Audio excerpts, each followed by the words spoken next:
Começando mais uma edição do Fala VJ. Afinal de contas, 2023 marca 10 anos do fim da MTV Brasil, naquele fatídico dia de 30 de setembro de 2013. Por onde andam os VJs, o que eles andam fazendo e quais são as histórias que ainda precisam ser contadas? Eu tenho aqui no estúdio, nós estamos muito felizes, muito emocionados, porque tem duas grandes figuras, dois VJs antológicos, talvez os maiores representantes do lado B e do lado A da MTV. Estamos falando do reverendo Fábio Massari e do grande polivalente Edgar Pécoli.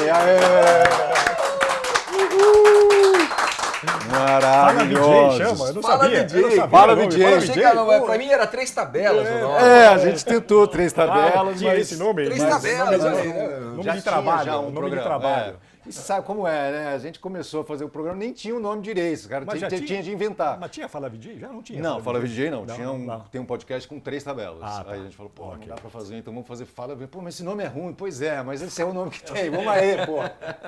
É um nome meio Serginho Grosman, né? Tá ruim, mas tá bom, A quer MTV dizer. Brasil tem um histórico de nomes curiosos inventados ali no calor do momento, né? Não sei o que, chama Mundo Cão MTV e pronto. E não sei o que. Lembra, teve o clássico programa que se Era chamava Mondocane, né? BBB no Bobobó. É verdade ou não? Tem cara de... Olha lá, pronto. Tem cara de Hermes e Renato. Então, e os nomes apareciam ali, bota esse nome, aí tá né? tudo certo. No começo eu lembro que eu ficava puto, cara. Os caras queriam botar o nome de teleguiado no programa. Eu falei, pô, não, teleguiado não. As pessoas vão ficar me comandando de fora, vão parecer que eu sou um fantoche e tal. Eu ficava brigando, ficava puto, pau mandado. Hoje em dia, mano, qualquer nome tá valendo, mano, não faz a menor diferença, né? Mas esse Fala VJ lembra um pouco Fala Garoto, do Serginho Grosman. Quando você fala Serginho Grosman, eu lembro que o Serginho Grosman foi seu professor e foi ele que te indicou pra Rádio 89? Boa. Ah, Boa. A pesquisa foi bem feita, até essa parte foi boa.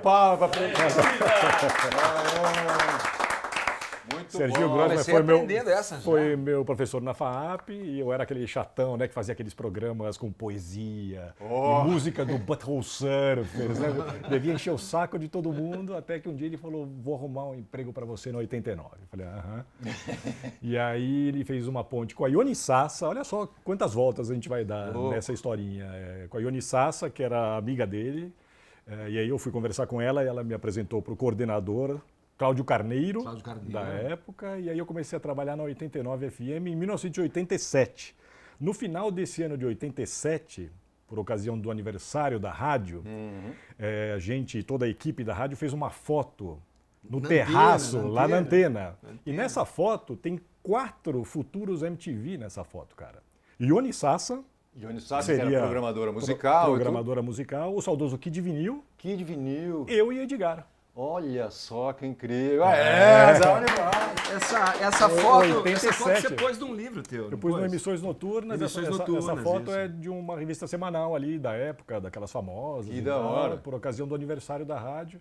E aí tem esses 4 futuros MTV ali. É verdade. Porque foi você que indicou o Edgar para... E olha só, antes disso, eu cheguei à MTV porque a Ione Sassa fez uma ponte para eu ir conversar com o Tite, Vitor Tivita Neto, e para começar a trabalhar na MTV. E depois eu e o Edgar, a gente também tem essa história ali, porque eu tinha ele no radar ali, né? E eu falava pro Tite, tem um cara meio encaminhado aí, né? Eu não sei se você me tinha no radar ou se eu me enfiei no teu radar. Não, acho que foi um misto de... Porque quando surgiu a MTV já tinha quase um ano já, né? Já tinha sido a estreia. Eu já era radialista, já tinha vindo do trabalho no rádio em Campinas, estava na 89 há um tempo, acho que eu entrei 1 ano e meio, acho que um pouco, antes de você. A rádio é de 85, né? Você deve ter entrado logo ali na sequência. Um ano depois. Em 86 eu estava trabalhando na rádio, aí o Massari chegou... Como apresentador. Como locutor. Apresentador. Não chamava apresentador, chamava locutor. Locutor, né? Aí o Massari chegou ali e eu já estava de antena ligada na MTV. E porra, soube que o cara estava trabalhando. Você vai na programação, acho? Eu trabalhei na programação e no TIAR. E daí no TIAR, no segundo ano, né? Eu comecei a ser apresentador também. O TIAR é o Departamento de Relações Artísticas. Né? Aí eu colhei no cara. Mas você já fazia o Shop Tour ou não? Já tinha o Shop Tour no currículo do camelô eletrônico. E depois eu trabalhei em 3 lugares nas internas ali, né? Na programação, no TIAR, e depois eu fui assistente do Tite uma época. Louco. E aí a gente conversava bastante, tal, ele ouvia bastante. Daí eu digo que estava no radar porque a gente conversava sobre possíveis pessoas para conversar. A gente abria espaço para fazer teste de VJ. Sim. Podia ir qualquer pessoa, entre aspas, bater lá e fazer teste.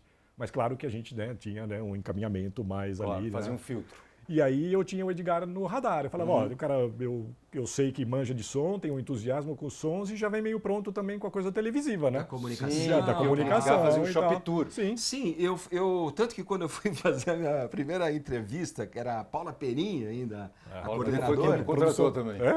E quem me contratou também. Eu tinha saído de uma gravação do Shop Tour e a gente ficava na Kombi, né? O dia inteiro, lá pra Penha, vendendo. Kombi? Loja por loja, né? A Kombi com equipamento, o cinegrafista, tudo junto ali, misturado. E ela marcou comigo no final do dia, eu falei, caramba, tem que correr hoje. Já falei com a minha coordenadora, ela falou, não põe muita loja para mim hoje, porque eu tenho reunião no final do dia mais importante da minha vida. Eu já fazia rádio e a MTV para mim era a associação da imagem com tudo o que eu já fazia, né? A gente já fazia no rádio, né? Falar de bandas, comunicar e tal. Aí eu cheguei com o terninho Chegou de terno e gravata. Com o loguinho do Shop Tour aqui, aquele cabelo, tinha na época um cabelo comprido, meio Latin Lover, assim. Que Mullets. Eu fazia um rabo, punha um gel, assim, pra ficar mais apresentável, né? E aí eu cheguei, primeira coisa que eu sentei na frente da Paula Perim, eu olhei pra ela e falei assim, eu não sou nada disso. Aí eu comecei a contar a minha história, tudo. Ela marcou um teste comigo, fiz o primeiro teste, bem assim, improvisado, nem fundo eletrônico tinha, foi no Chroma Verdão mesmo. Fiquei na frente da câmera ali, falei alguma coisa. E nesse momento você tinha uma preocupação de soar diferente do Shop Tour? Como é que... Não, porque o Shop Tour nunca fui o Shop Tour. O Shop Tour pra mim era uma via de ganhar uma grana. E surgiu aquilo pra mim, e eu fui fazer, e acho que foi uma das épocas que eu mais ganhei grana na minha vida, assim. Eu fazia, você ganhava R$300 na época por loja, tinha dia que eu fazia 10 lojas em um dia. Uau! Então aí você vai ver no fim do mês o que dava pra um cara que era 20 e tantos anos ali, buscando a vida, né? Mas enfim, aí no dia seguinte do encontro com Paula, ela me ligou e falou assim, olha, a gente queria fazer um outro teste com você.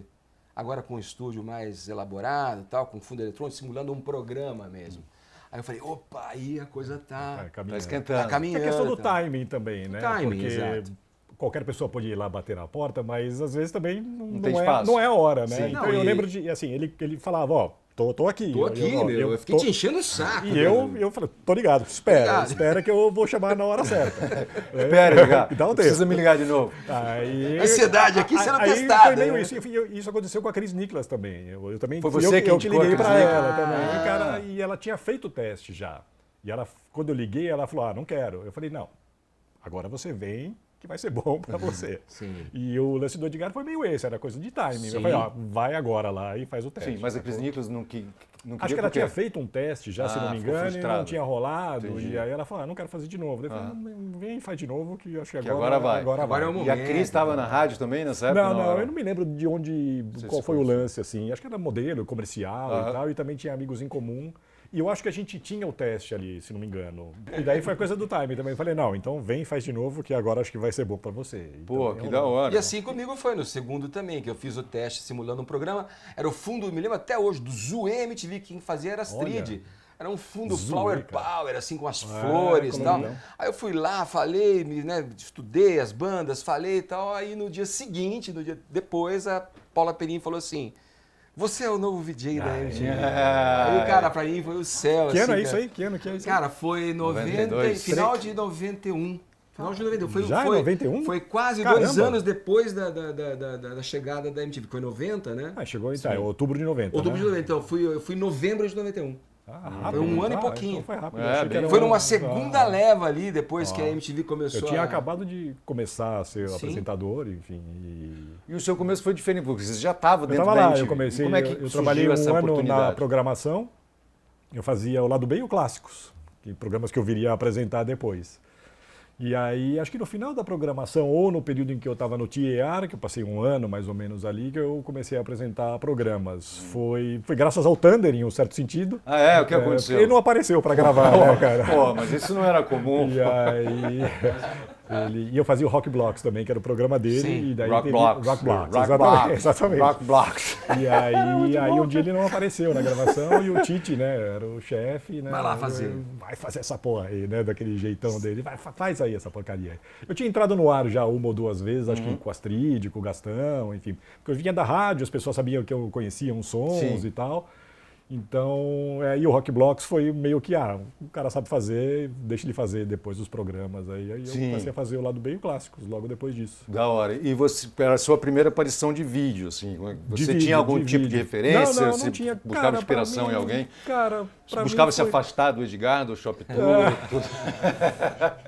Cara, durante muito tempo, para mim, é lógico que TV é diferente de rádio e tal, mas na minha cabeça, em um certo sentido, era quase que a mesma coisa. Eu queria falar de sons, me comunicar com as pessoas. E nesse momento a MTV era uma rádio na TV, cara, né? Tinha era, esse lado. O M era, com perdão do clichê, o M era muito forte ali, né? O lance da música, né? Por isso que eu sabia que o Edgar ia dar certo lá, porque eu já conhecia o trabalho do rádio. Eu comecei muito... por conta da influência de pessoas de rádio, que de vinil, o Leopoldo Rei, e eu gostava de ver música na televisão, sei lá, Nelson Motta, eu lembro de ver o Big Boy na TV, na Globo, 72, 73. Nossa, eu gostava eu não tô ligado. O que era Big Boy? Big Boy é um DJ famoso, enfim, mas ele trabalhou na Globo também, ele tinha programa de videoclipe na Globo do começo dos anos 70, né? Que Ele louco, e o Nelson Motta, né? Eu gostava, e eu nunca fui músico frustrado, né? Eu sempre gostei de ver pessoas falando sobre música. Ou ler um artigo, ou ver na TV, ou ouvir rádio. Então, eu quando cheguei ao rádio, enfim, eu não tinha esses modelos, mas ao mesmo tempo fui aprendendo ali, né, na raça, né? Sim. E a MTV também me deu essa oportunidade de aprender a fazer TV fazendo, né? Claro. De desenvolver um estilo próprio. Eu acho que assim, eu não tive muito problema com o microfone, porque eu tinha a experiência do rádio. A gente fazia muita cobertura ao vivo, muita coisa ao vivo mesmo, que dá uma certa cancha, né? Mas os primeiros shows que vieram para cá com uma cadência, uma frequência maior, né? A partir de... você pega ali New Order... Assim, aquele final dos 80. Cure, tudo no Ibirapuera. Segunda metade dos 80, na virada ali. Pio, Echo and the Bunny. Projeto SP. Projeto SP foi super importante. Então, todas essas bandas vinham e a gente fazia muita cobertura de evento e tal. Então, eu não tive muito problema de... conversar com a câmera. Você tinha desenvolvido assim, já o seu estilo tinha também meu na jeito rádio, ali, assim. meu jeito que era meio meu, autoral mesmo. Super seu. Isso que era muito legal na MTV, que cada um tinha um estilo, não era como as outras emissoras, que era todo mundo padronizado. Né? Claro. Isso, assim, eu lembro que uma das coisas que mais me chamava a atenção, eu prestava muita atenção no formato, na forma como as pessoas falavam. E você tinha uma forma realmente muito peculiar. Olha lá, estamos começando o Manifesto da MTV. O Manifesto é você que faz a abertura, né? Eu fiz a abertura do Manifesto da MTV. Cara, no começo as pessoas reclamavam um pouco, assim, o cara fala rápido pra caralho. E tal. Aí você falou, mas o Thunder, o Thunder tá aí, faz mó sucesso. Você tá reclamando que eu falo rápido. Do rádio. A dinâmica do rádio. Porque quando eu entrei também, né? uma das coisas que mais me corrigiam, ela falou assim, Edgar, você tem a imagem a seu favor também. Não é só a dinâmica da voz, que você tem que colocar ali um ritmo e tal. Você pode ajudar com a tua linguagem corporal a comunicar o que você quer, né? Eu me lembro que era recorrente, a Fetelis me falava muito isso, que foi uma... VJs, mão balançando. Isso, pé na 3 tabela, né? Pezinho ali na 3 tabela, exatamente. Mas a TV deu essa possibilidade para quase todo mundo ali, pelo menos essa primeira geração, né? De você forjar o seu próprio caminho, né? Não tem, olha, manual, faz isso, faz assim, né? Liberdade incrível. Então, acho que foi legal descobrir esse jeito de fazer, né? Que era até uma assinatura, essência, né? Você ser como você era mesmo era o grande interesse da marca. Claro, a melhor coisa, né? E é a melhor coisa, né? É difícil moldar assim, não, faz assim, desse jeito e tal, né? Tem uma ou outra diretriz e tal, isso que você falou da imagem, né? Eu, sei lá, num determinado momento, no começo, eu não ligava muito, assim, eu ia com as minhas roupas e tal, né? Eu brigava com o pessoal do figurino, não quero usar isso aí, né? Mas depois você vai entendendo também que é importante e tal. Aí você começa a dirigir também, aquele lugar tem as camisas que eu gosto, isso é mais legal, de banda e tal, comigo, é difícil, eu também tive dificuldade, porque os caras me mudaram completamente, fiquei puto, né, mano? Eles tentavam muito, os caras me arrasaram, botaram meio maldicinho. Durante anos eu fiquei sem usar depois camisa de flanela, xadrez, cara. Só não dá, tipo, uma época eu não aguento mais usar isso aí, cara, pelo amor de Deus, meu. E aí tive uma época que também queria botar umas roupas meio modernas e tal. Eu falava, não vou usar isso aí, sabe? Eu não quero usar isso aí. Né? Aquelas mangas que viu. Eu não quero usar Isso aí eu não quero usar, cara. Mas o lance de você forjar o seu próprio jeito de fazer a tua assinatura, né? Foi muito importante. Genial. Eu tive a sorte também de ter sido convidado para apresentar o primeiro programa da Grade ao vivo, né? Que o André Vaz me chamou para apresentar, jogou lá naquela fogueira, graças a Deus deu certo. Mas não foi o primeiro ao vivo da MTV. O primeiro ao vivo acho que foi você que fez Midnight Oil, não foi? Eu e Massari, vocês dois, Massari e Gastão no Conta pra gente como é que foi. Olímpia, isso mesmo. E eu no estúdio. Esse foi o primeiro ao vivo da TV. Foi o primeiro transmissão ao vivo da MTV, Olímpia, né? Midnight Eu me Oil. lembro, cara, eu me lembro até hoje, porque... Então, você vê, botaram, que ano foi isso? botaram a gente porque a gente tinha essa experiência de rádio. 93. 93. A gente tinha experiência do rádio, de fazer Exato. essas coberturas ao vivo. Cara, eu me lembro de se virar ao vivo, de ouvir alguém gritando no ponto e conversar com alguém, enrolar se precisar e tal. Então a gente tinha essa experiência. Tinha essa experiência, né? de segurar. Você estava no estúdio, Estava é no isso? estúdio, eu não lembro agora, me falha quem estava na produção, mas. Era eu e o Gastão no Olímpia. No Olímpia, acho que você backstage, Gastão Acho no que eu estava em cima. ali. Se não me engano, eu estava no mezanino. Talvez o Gastão embaixo. Isso, e me deram um dossiê, assim, ó, isso aqui é... Falei, não, eu já Você fazer a cabeça aí agora. eu já conhecia de tocar a banda na rádio e tal, já conhecia a banda, a história geral da banda, mas me deram detalhes, assim, cara, aí era um puta catatal, assim, um dossiê, para se preciso fosse lançar mão daquilo enquanto sempre precisa, né? enrolava, né? Sempre precisa, enrolar. Só que, precisa, claro que cara. o programa, no geral, foi... Olha, precisa. Diga, segura aí que o link ainda não tá... Massari não tá pronto, o Gastão, o link caiu. Eram vocês três no Olímpia, Não, em eu e o pontos Gastão diferentes. no Olímpia e ele no estúdio na TV.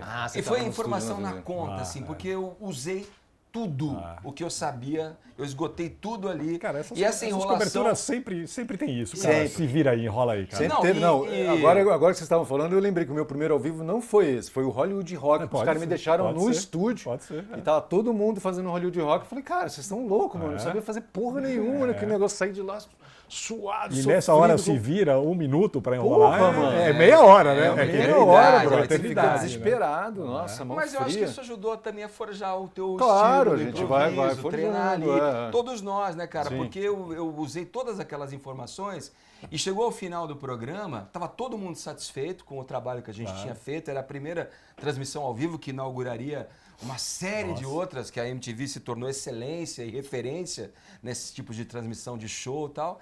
E foi certamente o rádio, que é da onde a gente veio, que ajudou ali a segurar uma enrolação, encher linguiça, mas com conteúdo legal. E, cara, e tinha sempre uma energia muito boa nesses rolês, nessas coisas ao vivo. Euforia mesmo, sabe? A coisa, euforia boa, assim, de você fazer e vibrar, e, saca? E, pô, estamos ao vivo. Missão cumprida. Saca, é demais, meu. Mesmo que saia alguma besteira, tá valendo. Entrevistando os ídolos, as pessoas que vocês gostam, sim, né? Depois de um tempo, isso começou a acontecer mais e Mais mais. frequentemente. Né? Mais Sim, frequentemente, sim. né? Vocês fizeram muitas entrevistas, né, cara? Quais são as entrevistas mais memoráveis, assim, que vem à cabeça? Que vocês... Cara, já, o olho brilhou. Sei lá, pra Pra ficar... Eu fiz um espectro amplo, assim, de entrevistas do rock ao pop. Você assim. é o cara que mas jogava pra ficar nas aqui na 11... seara do Massari, eu citaria, Neil Young. Eu ia falar essa, cara. Essa eu sempre lembro, cara. Mas ele fez o Keith Richards, cara. Ele fez o Neil Young, né, Você cara? fez o Neil Young, cara? Fiz o Neil Young no Rock in Rio. Foi no Rio, né? Foi no Rio, foi uma entrevista no Copacabana Palace. Eu lembro que ele deu poucas entrevistas, assim. Difícil, Eu fui me lembro, falamos da instituição que ele tem. por causa dos filhos. Bridges, né? School Bridges, por causa dos filhos e tal. Ele ficou muito tocado com isso. Foi uma entrevista que permeou, assim, no pouco tempo que a gente tinha, a música e um pouco dessas ações dele e tal. E eu me lembro que eu tava com a minha tie-dye, né, de sempre. Tie-dye clássico. Tie-dye. Claro, a dedo. Era do dedo. figurino, a essa? dedo, Essa veio de casa. Essa veio de casa. A gente, inclusive, fez esse abajur em sua homenagem aí, de cara. A minha era mais bonita, né? Mas eu lembro que eu falando sobre o público, né, de uma carreira tão longeva quanto a dele, que ele esperava, né, das pessoas mais jovens estando ali em frente na plateia ali, né? Ele falou o que tinha mudado. Então ele falou assim, não muito, né? Olha a sua camisa. Foi boa, cara. Pô, já tá antiga, já. Cara, a TV tinha... O microfone era muito poderoso. Sim, era muito poderoso. A MTV, a marca era muito mundial, poderosa. né? O artista tinha muito valor isso. Para os artistas era importante. E, cara, aí a gente fazia um bom trabalho nesse sentido. É isso que eu ia falar, porque todos os artistas, se não conheciam, já não tinham sido entrevistados por você, ficavam muito surpresos com a capacidade. Eu sempre defendi que todos nós, ou pelo menos a maioria dos DJs, tinham que entrevistar as bandas. Tinha que ter parte do currículo de cada um, saber como se virar com qualquer tipo de banda. E daí que eu acho legal que muita gente fez muitas entrevistas legais. Neil Young, a Marina fez a Madonna e assim por diante. E, cara, a gente fazia um trampo muito bom, cara. Elogiados por bandas, por TVs, pelos artistas, saca? Pelos produtores, era doido isso. E eu acabei fazendo algumas grandes mesmo, né? Fiz as do U2, sei lá, entrevistei o U2 acho que umas 6 vezes. Né? Pô, hey, Bono! Hey, Massari! Tem um momento clássico. Isso é uma série com o U2, Eu fiz algumas entrevistas, porque quando eles vieram para cá a primeira vez, eu fui meio que o eleito para entrevistá-los e tal, então eu fiz uma entrevista na Espanha, que foi muito boa.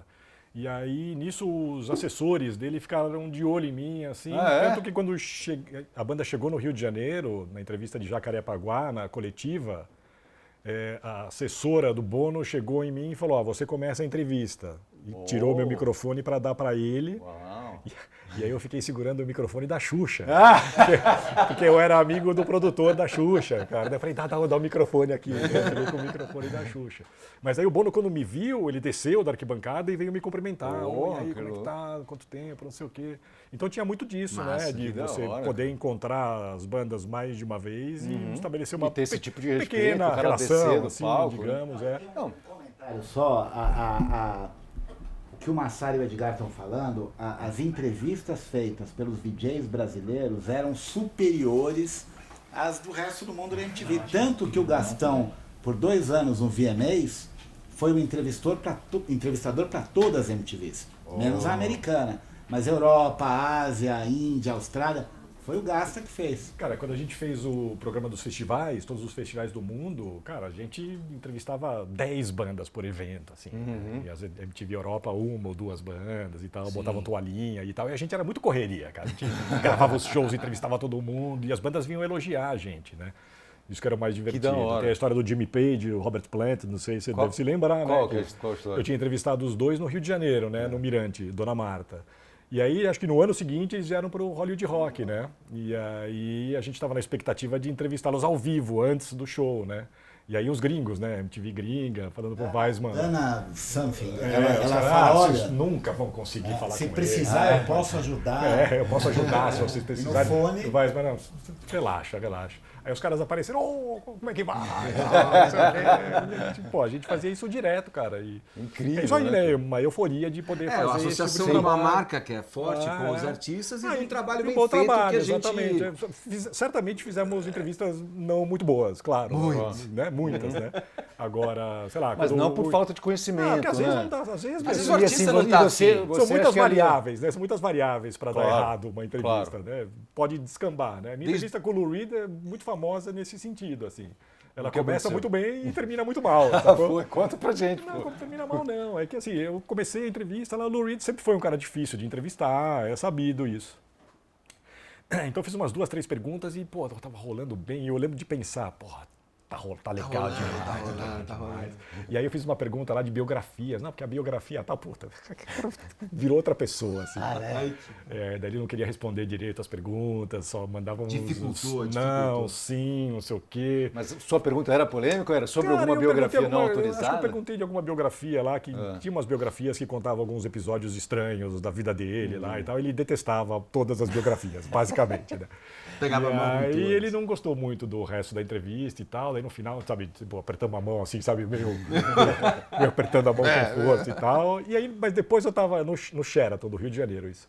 E aí eu tava na piscina com o pessoal, desmontando equipamento, aí chega ele, não sei o quê. Eu tava com um disco na mão, o Berlim, né, que eu tinha levado para autografar, nem tinha, né, já tinha desistido, né? Berlim, os meus prediletos.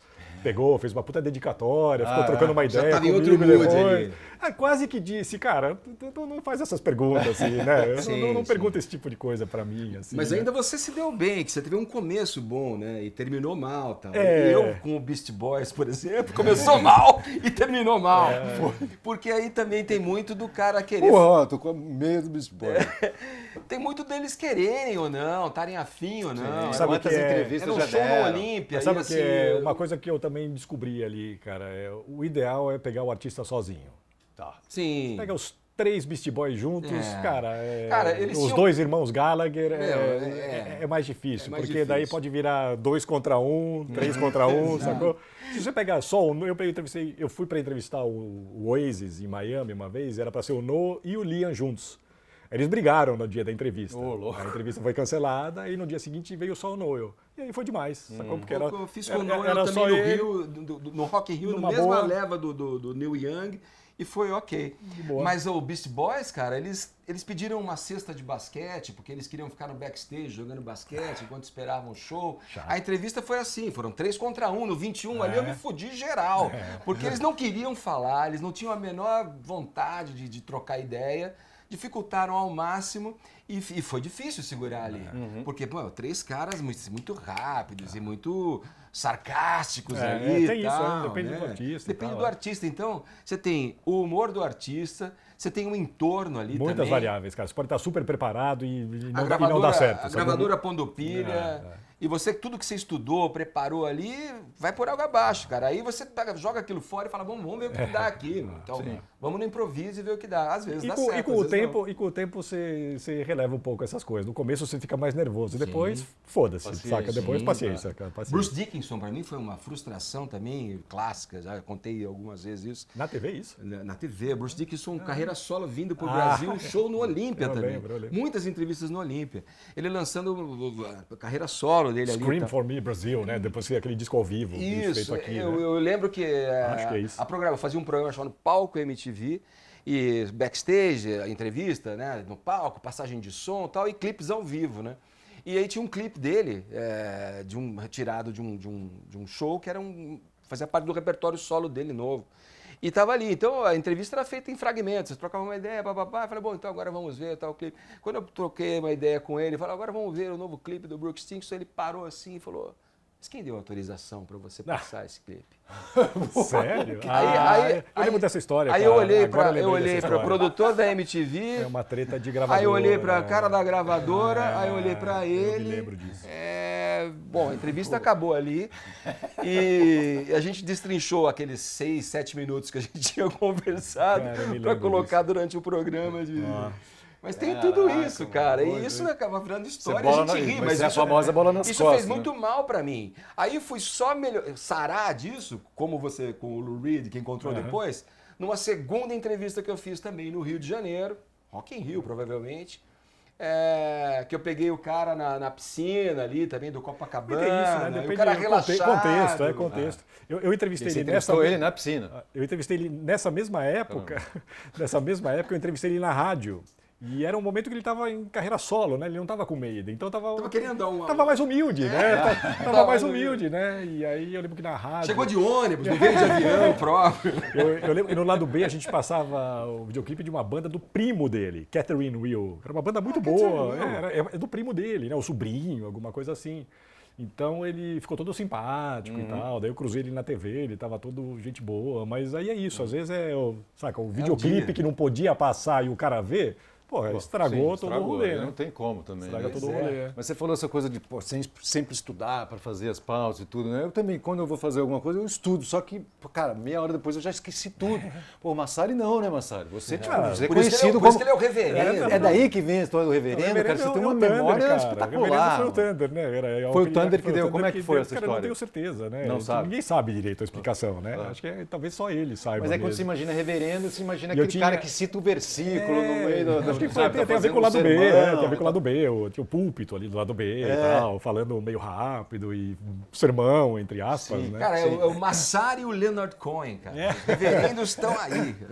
E também sempre me preparei legal para as entrevistas e tal. Mas você tem uma memória espetacular, né? Para algumas coisas, né? Acho que ela é meio, música, ela é meio seletiva. Você lembra a faixa do lado A, sei lá, do B, eu lembro que quando eu entrevistei, a primeira vez que eu entrevistei o Beastie Boys, ela também começou bem difícil a entrevista, porque justamente estavam os três e tinha o Bobo também estava junto, tinha uma galera e, sabe, quando tá todo mundo zoando, dispersa, né? eles podem te zoar, mas eu lembro que nessa entrevista eu mandei muito bem, cara. Eu mandava umas siglas, uns negócios lá das leis da maconha dos Estados Unidos, a NORML, lembra? National Organization for the Reform of Marijuana Law, não sei o quê. E eu mandava uma atrás da outra, cara. Os caras, uma hora o cara olhou pra mim assim, daí acabou rolando bem a entrevista. Passou a bola.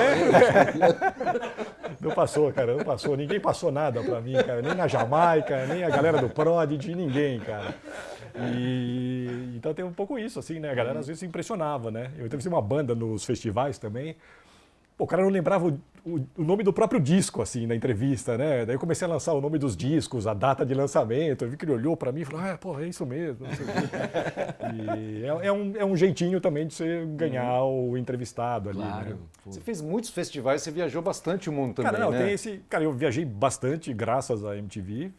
Fui 2 vezes pro México, vi aquele show do Rage Against the Machine no México. Eu estava lá, né, naquela Battle curioso, of eu fui Mexico para a cidade City. do México também para fazer o Audioslave. Então eram roteiros, né, de gravadoras e eles mandavam jornalistas do mundo inteiro, hora para Miami, hora para Nova York, às vezes para a cidade do México, mas fui para a Suécia, fui para um monte de lugar entrevistar a banda e eu fiz esse programa em 1996, eu fiz um programa que eu vinha buzinando lá no ouvido de todo mundo, né? Desde que eu entrei na MTV, né? Falei, vamos cobrir os festivais, né? Vamos para a Inglaterra, ou vou para, seja lá para onde for, ver os festivais.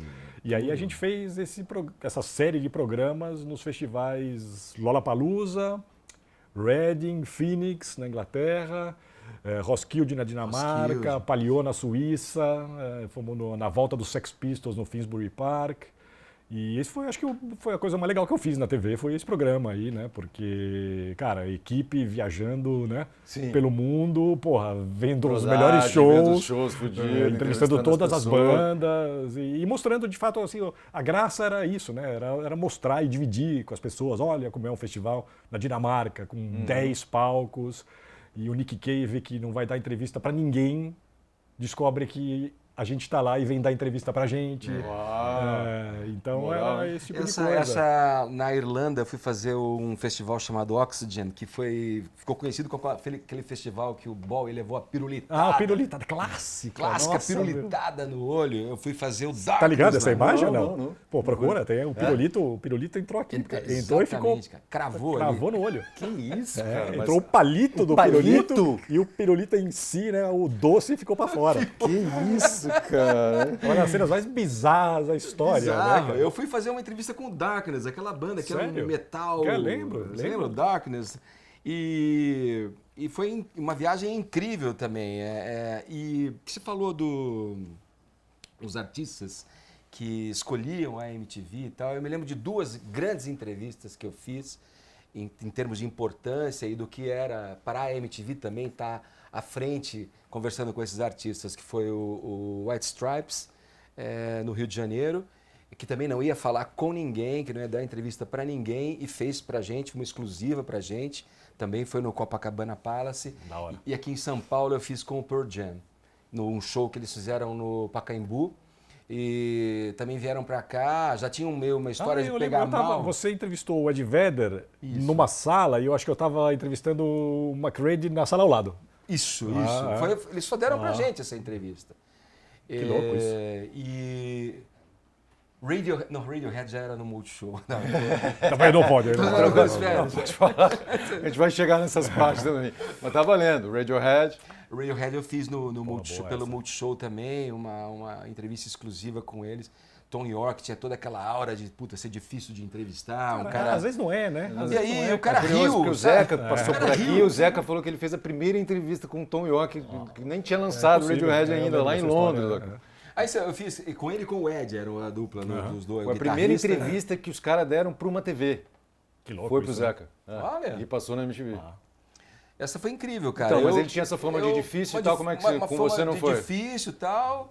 Não, foi tranquilo ali no backstage sentado, gramadão, jardim atrás do palco ali, galera da produção pra lá e pra cá, a gente ali, trocamos uma ideia. Foi uma entrevista até que, para os tempos normais, assim, uma entrevista longa, até uns 15 minutos, sei lá. Tem isso também, né? Tipo, o tipo de entrevista que você tem para fazer, cara, né? você entra sem saber o que vai acontecer.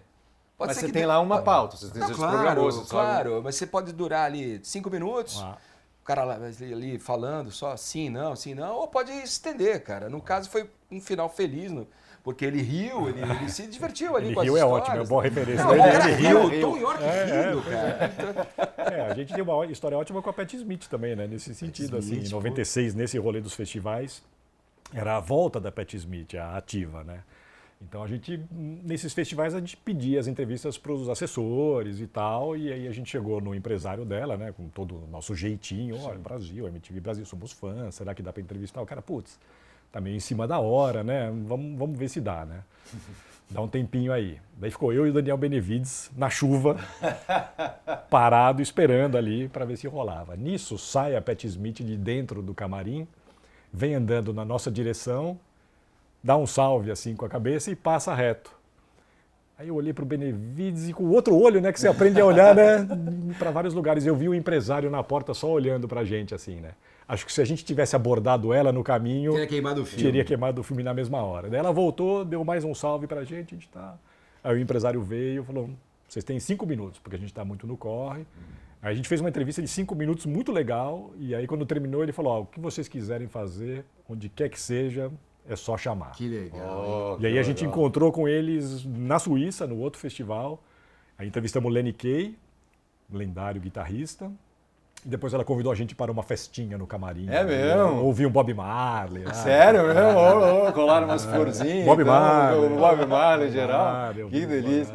Parece que tem um Bob Marley aqui depois hoje também. Vai ter hoje sexta-feira, né? O Jimmy Cliff estava nesse festival, cara. Vai ver que era ele que estava. Vai ver que era ele que fazia. Era um deles, cara. Uma vibe assim rolou comigo num dos Hollywood Rock, eu acho, no Pacaembu com o Black Rose. Essa é clássica, opa. Essa é clássica.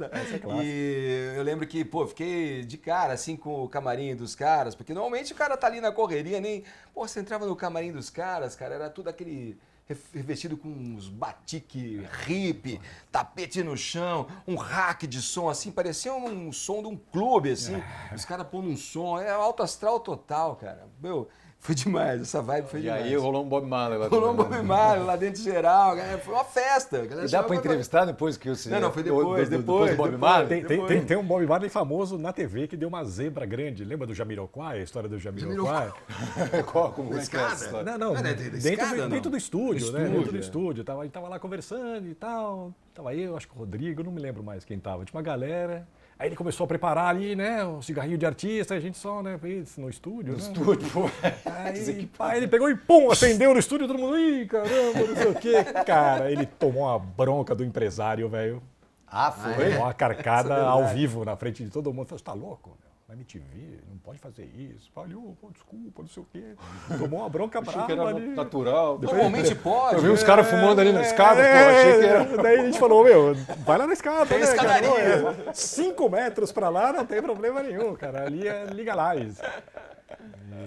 Pô, cara, a gente tem aqui, ó, a produção separou uma lista de grandes figuras que vocês entrevistaram. Massaro, Itamar Assunção, Buddy Guy, Malcolm McLaren, ZZ Top, R.E.M., Beastie Boys, Rolling Stones, U2, Rage Against the Machine, Garbage, Marley's, Blur, Metallica, Vanderleia, Celi Campelo, Zé Ramalho, Jimmy Page e Robert Plant. Boa. Uau. Boa. Edgar, Ozzy Osbourne, Red Hot Chili Peppers, Pearl Jam, R.E.M., Beck, Neil Young, Foo Fighters, White Stripes, Oasis, Beyoncé, Britney Spears, Mariah Carey, Cristina Aguilera, Alanis, Gilberto Gil, Caetano, Marisa, Titãs, Paralamas, Barão, Skank, Lulu, Jota Quest, Vanessa Mata, Milton Nascimento. Lembrou cara, aí, veio alguma coisa? Não, assim? várias. Pô, nossa, meu. Itamar, cara. Itamar, cara. Itamar, pô, eu fui na casa do Itamar, pra mim foi uma das coisas mais legais da minha vida. Ô, Massarão, que bom que você veio aqui. Cara, ele tava doente já, né, Ele cara? tava, né, cara? Pô, foi demais. Eu entrevistei o Beck também. Daí a gente explicou pra ele que Beck no Brasil. Né? Shall I say pass me the back? Eu falei, Pass the back to the back. Se você falar, acho que vai dar certo. Ele tava com uma garrafa de vinho que ele tinha ganho, que era Chateau do Beck. Chateau do Beck. E aí a gente falou, o Beck lá, enfim. E demais. Eu durante muito tempo, eu entrevistava mais a galera lá do B, rock, clássicos. Sim, essa é uma das coisas. Eu achava que era mais a minha praia e eu achava que tinha gente com mais subsídios para entrevistar outros artistas. Tipo o Edgar. O Edgar entrevistava de Sandy. A Soninha entrevistava bastante gente dos Tim Maia e tal. Mas aí, com o passar do tempo, eu passei a fazer muito dessas entrevistas também. Celi Campelo, Vanderlei Cardoso. E, cara, o Maltner e o Caetano foram no jornal. Que maravilhoso. O Sabotagem e o Champignon no jornal. Uau. Esse dia foi demais, cara. Porque depois a gente saiu pelo bairro, para conhecer o bairro. Pô, ver um Bob Marley no bairro ali. Como sair da bolha, quando nem existia essa expressão ainda, né? Exatamente. Você fazendo entrevistas fora da daí tua eu comecei bolha. a fazer e é claro que é muito divertido, né? Sempre foi muito legal. E eu sempre gostei muito dessas bandas e desses artistas. É que eu achava que para efeitos de entrevista, sei lá, talvez tivesse gente mais preparada para fazer, sei lá, Muito legal, com pô. determinados Também, né? artistas. Mas foi legal Coisa demais bacana. fazer essa galera aí, cara. Zé Ramalho. Zé Ramalho também. O Walter Franco. Walter Franco abriu o Ovation lá, fez um puta som no estúdio, assim. Então foi demais cruzar essa galera. Era isso, cara. É o ofício, cara. Da comunicação e da entrevista, da especialidade musical que a gente se propôs ter em. Não, e uma mágica uma também das maneira pessoas, eu acho. Porque a gente sente uma mágica aqui também, quando junta todo mundo. Cara, que tem, e tipo, sempre que eu uma falo, coisa- e sempre que eu falo desses rolês da MTV, eu falo a gente, cara. Porque, cara, eu nunca fui eu sozinho, meu. Sim.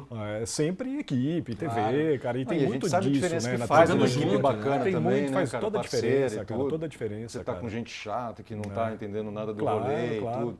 Agora, você fez uma entrevista muito bacana também com a Bjork, né? Que parece que rolou um clima meio romântico, foi Não, isso? O que é? O pessoal cara, tava falando cara, aqui. Pior que é uma figura muito peculiar, né? Super, muito cara, peculiar, incrível, né? né?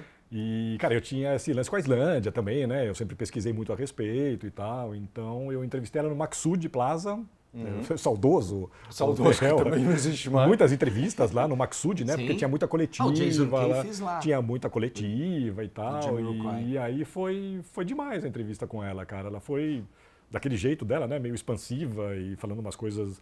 O lance é que ela foi dar um exemplo de alguma coisa, ela veio vindo meio na minha direção, assim, sabe? Foi meio que subindo em mim. Ah, foi isso? E, foi isso, assim, mas foi que ela quis dar um exemplo de alguma coisa lá. Entendi. Cara. E ela defendia que quem tem que dar autógrafo é cirurgião, saca? Neurocirurgião e não artista, saca? Que esses que são as figuras importantes e tal. E ela estava de boa esse dia, assim, mas nesse mesmo dia ela estressou com a fotógrafa, por exemplo, de um jornal lá.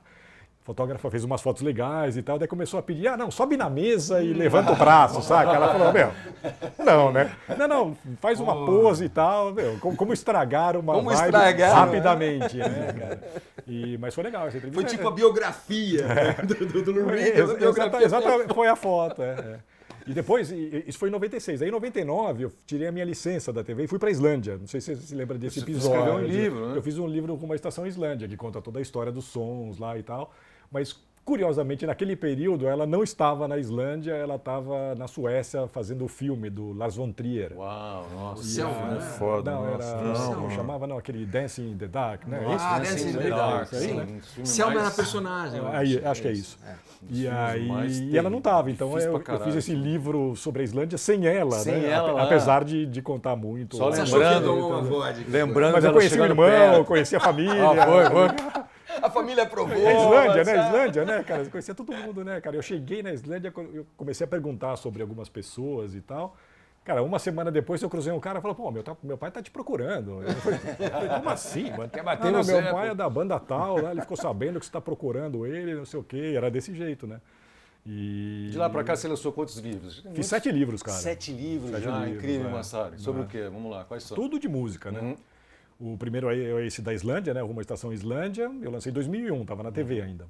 Depois, logo que eu saí, eu lancei o Emissões Noturnas, que são as entrevistas do Rock Report, meu programa de rádio. Aí eu fiz o livro do Zappa, que é um livro coletivo, né? Com várias pessoas participando. Aí fiz um que chama Mondo Massari, que conta um pouco da história do Mondo Massari, o programa. Que era um programa da MTV, programa né? da Que tinha MTV. bola de basquete, não é? Era da bola de basquete. Que tá na minha casa. Essa bola Tá lá? na minha casa, cara. Não sei se você lembra. Que era o mundo, não era? A bola de basquete, que é o mundo, é o mapa mundo. Era um achado, a gente, Era um puta, olha mapa que mundo. achado isso aqui, né, Foi meu? incrível. E aí o Mundo Massari já tinha acabado, tinha essa bola de basquete lá e eu fui fazer uma entrevista com o Amir Klink. Nossa, no veleiro, o segundo veleiro dele gigante, que tinha 2 mastros e tal, não sei o quê, que ele ia fazer uma nova circunnavegação, não sei o quê. Eu levei a bola para ele assinar para mim. demais, Ele assinou cara, que embaixo demais. aqui na Antártida. Você nem Um pode, abraço você nem pro pode Amir devolver o souvenir. Não né? pode. Não, mas Silvio, tudo bem, tá em boas Esse aí mãos. já ficou comigo. Depois eu fiz um quadrinho que chama Malcolm, que é a minha entrevista com o Malcolm McLaren na MTV. Demais Foi esse uma das quadrinho, grandes putz, entrevistas que eu fiz também, que foi meio na surpresa, né? Tipo, ó, Uma história em quadrinho? fiz uma história, eu Que adaptei legal. a entrevista para o quadrinho. Quem que desenhou? O Luciano Tomé, o cara do Sul lá, massa, craque, cara. e eu te dou depois uma. E essa foi isso acontecia na MTV também, ó, Malcolm McLaren tá vindo aí. Se vira aí, mano, né? E não tem, né? Não tinha nada disso, né? E foi uma entrevista incrível, né? O cara falou 1 hora sem parar, meu. É um dos bons entrevistados, sabe? Que você começa a perguntar, o cara já sai respondendo, Desenvolve, né? já desenvolve. E ele terminou assim a entrevista, eu falei, e aqui os discos que você levaria para uma ilha? Péssima pergunta, né? Ele levantou, eu prefiro ouvir os passarinhos. Pegou e foi embora. Aí depois desses livros eu fiz 2 recentemente, que são diários de viagem dos anos 80 e dos anos 90. Um na Inglaterra e um na Itália. Que legal, cara. E diário de viagem, assim, tem uma Cara, parte eu subjetiva fui- também, a mais objetiva Em das coisas que você 84 eu conheceu? passei o ano de 84 na Inglaterra, né? Então eu fiz uma espécie de...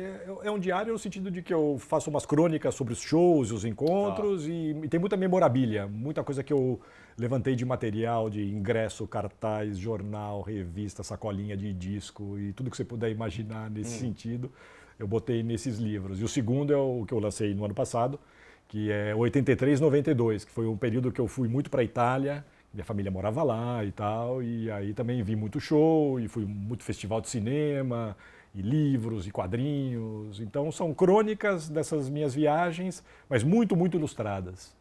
Que bacana, com esse muitas material fotos, muita levantado. fotografia. Fotografia minha, né? Sim, sim. Foto péssima, mas mais legal por conta disso, né? Sim, Foto do sim. show do Dire Straits, né? Que, com o flash, que você só vê as costas do cara da frente, mal vê o que tem lá, mas eu garanto que é o Dire Straits, cara. O registro jornalista. O registro, exatamente. Então, de 2001 para cá, eu fiz 7 livros, cara. Muito legal, cara. Muito bacana. E Edgar, você teve a oportunidade também de fazer programas em que você tocava junto com os artistas, né? Teve sim, um clássico, foi o Garagem MTV, se não me engano, nas da praia, eu acho né? que foi a coisa que eu mais fiz. Foi a coisa que você mais que gostou? eu mais fiz inteiro na MTV. Foi aquele. Você tinha até uma bandana, eu lembro.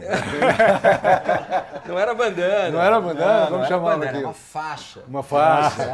Uma faixa. Ficava parecendo um abacaxi. Né? Colocava Tenista dos anos 70. Exato, era meu Fernando Meligeni do rock. Aquilo foi adotado como marca no verão, quando eu fazia o verão, e na casa da praia de Maresias tinha uma garagem. E aí juntou. Eu sempre acho que, na verdade, fiz coisas na minha vida profissional que foram juntando vontades próprias, né, de um diletantismo, digamos assim, com o ofício profissional. Sim. Então o rádio foi meio que isso, a TV depois, na MTV, foi uma sequência do rádio.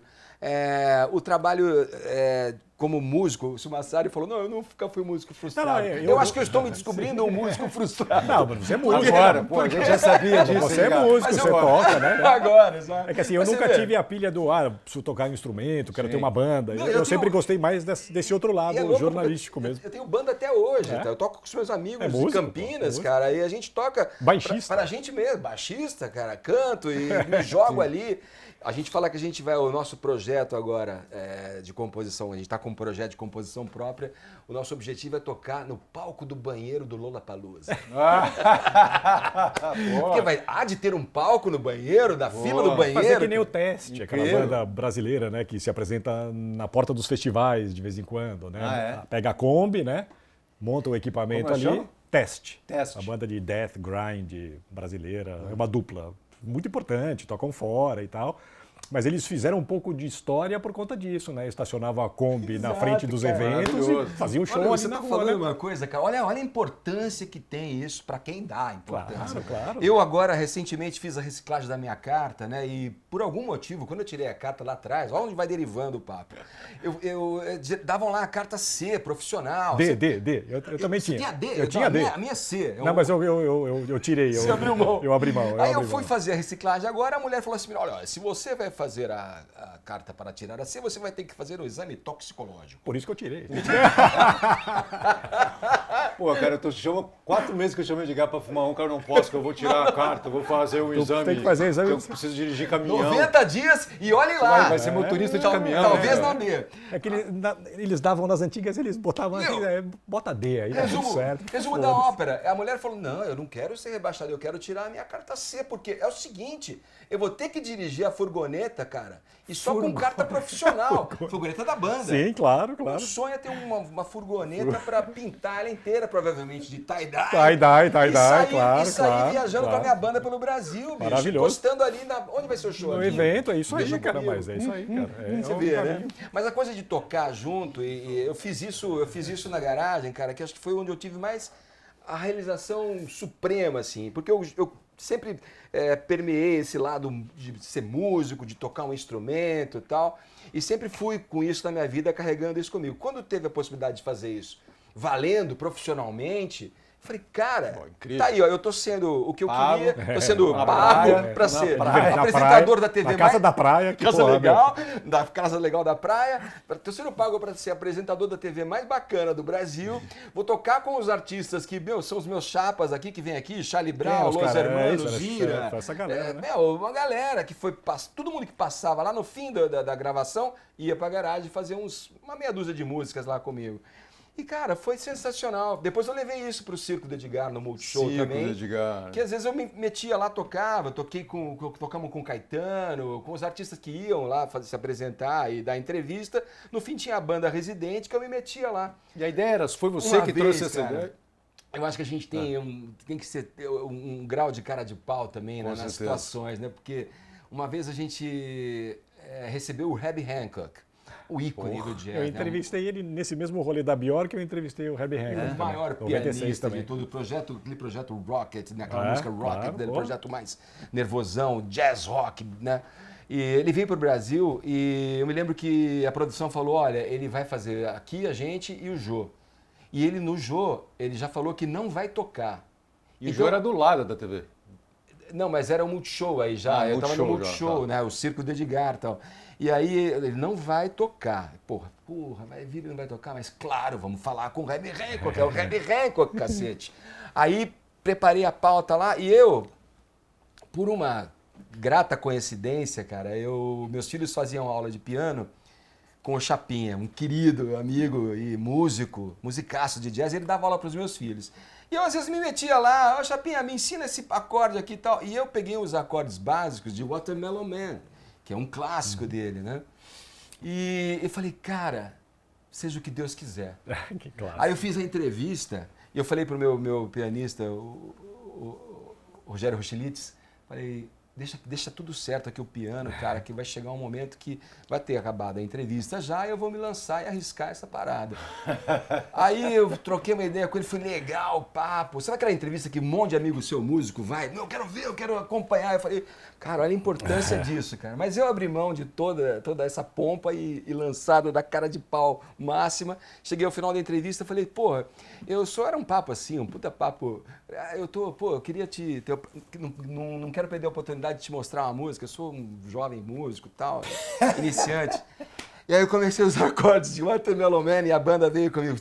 Hey, Watermelon Man, hey, Watermelon Man. Aí ele assim do lado e começou a bater palma assim com a gente cantando. A entrevista acabou aí, bicho, lá em cima, cara.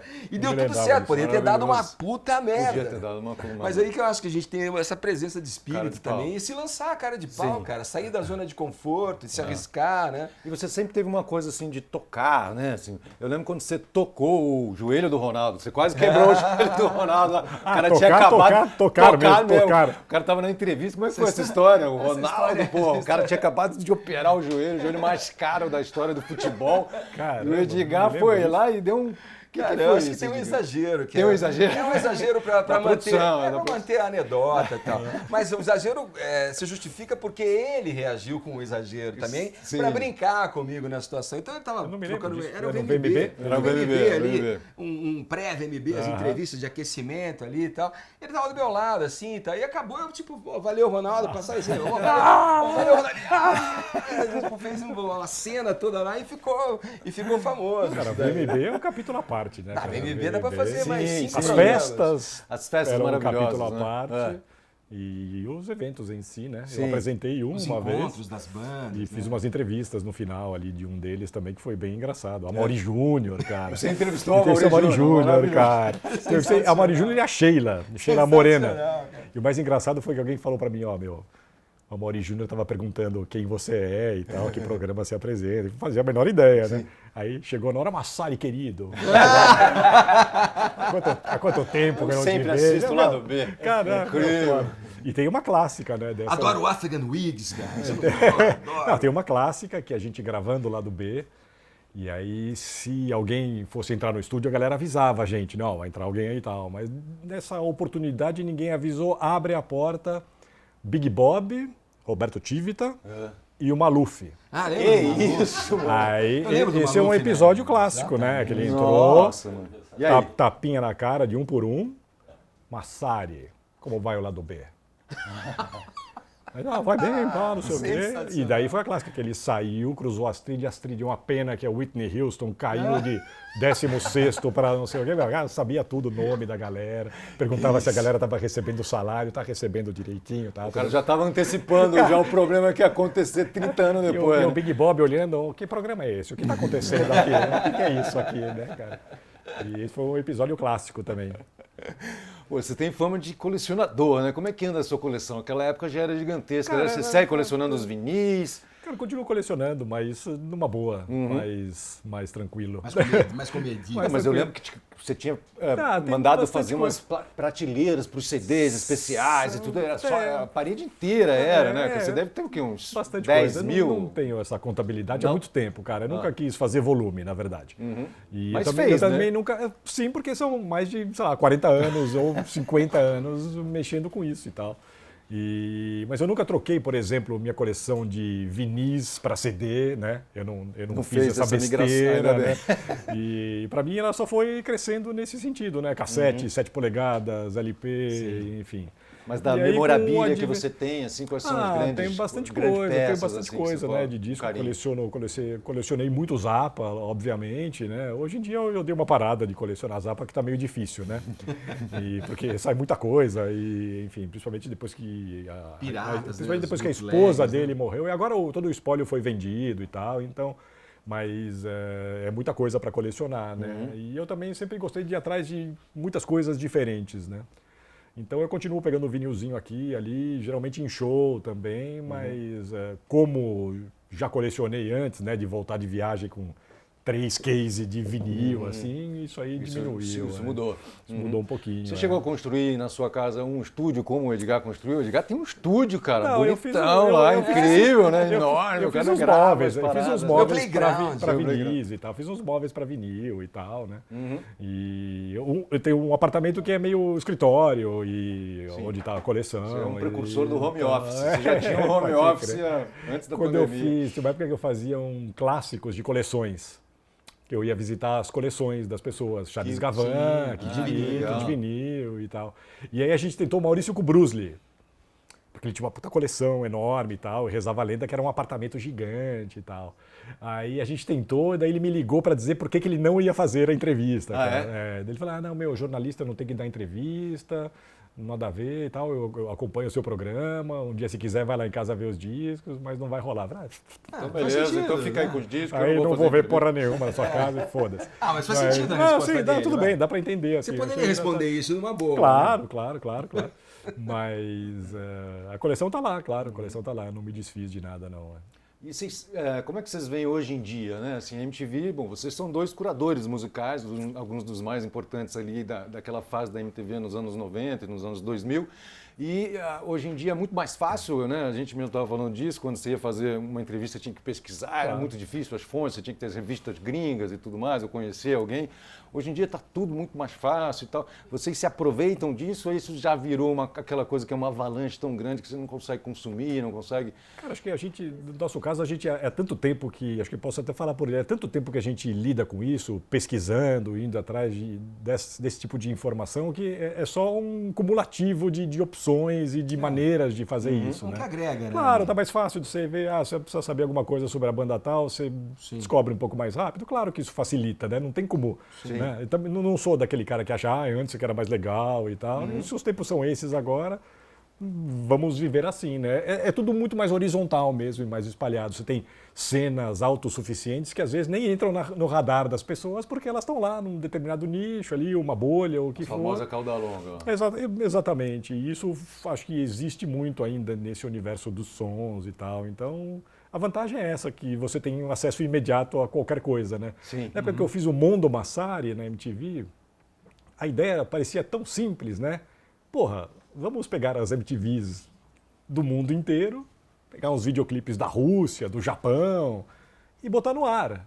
Cara, era difícil pra caramba, meu. Era difícil? Era difícil pra caramba, meu. Porque no papel e na conversa é fácil, mas depois pra mandar o clipe, depois tinha que... Tudo que ia pro ar tinha que ser autorizado por um selo ou pela gravadora.